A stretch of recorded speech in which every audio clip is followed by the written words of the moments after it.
sir. I'm Angelo Bato, first year, Block 3.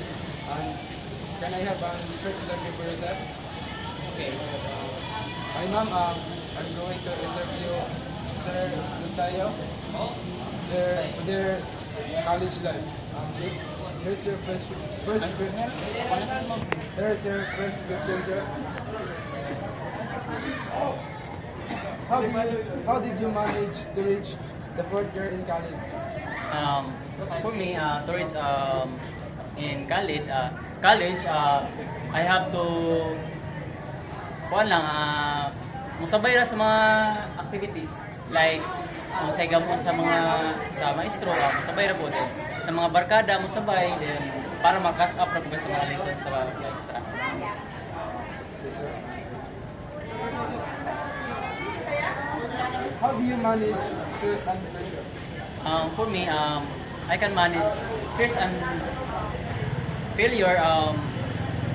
I have to do a coping mechanism like magkuan na ko ba, maggamar ako og mga like mo duol ko sa mga friends or uban pa para mawala lang akong stress like magdula ko ML na ba para mawala lang gid ang mga pressure sa akong kinabuhi. And last question, sir, is how do you handle setbacks and failures?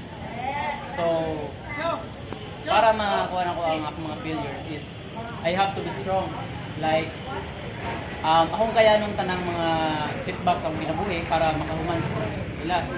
So, kay pobre man me, so I have to strive hard to finish my study. Thank you, sir, for your time for cooperation for this short interview, sir. 3. Last question, sir. Do you stay motivated during challenging times? For me, I have motivated because isang isa ka pobre nga eskwela, lisod jud kayo pero pinaagi ra sa imong pamilya. So, mo na ra ba imong pamilya ba nga kaya lagi nimo ni or imo ba mga friends nga magkuha nimo motivate para makahuman na ning kursuha. So, mabot siya. Yes, sir. Next question, sir, is what are the most difficult challenges you experienced so far as a college student? For me, the most difficult challenges in life is or in my college day is kuan na jud kanang time management. So dugay jud ko makamata like malate ko or sa mga financial po nako kay isip sa kapobre lisod kay mo kuan na ning college nga bisan og libre ra ang atong eskwelahan. Okay.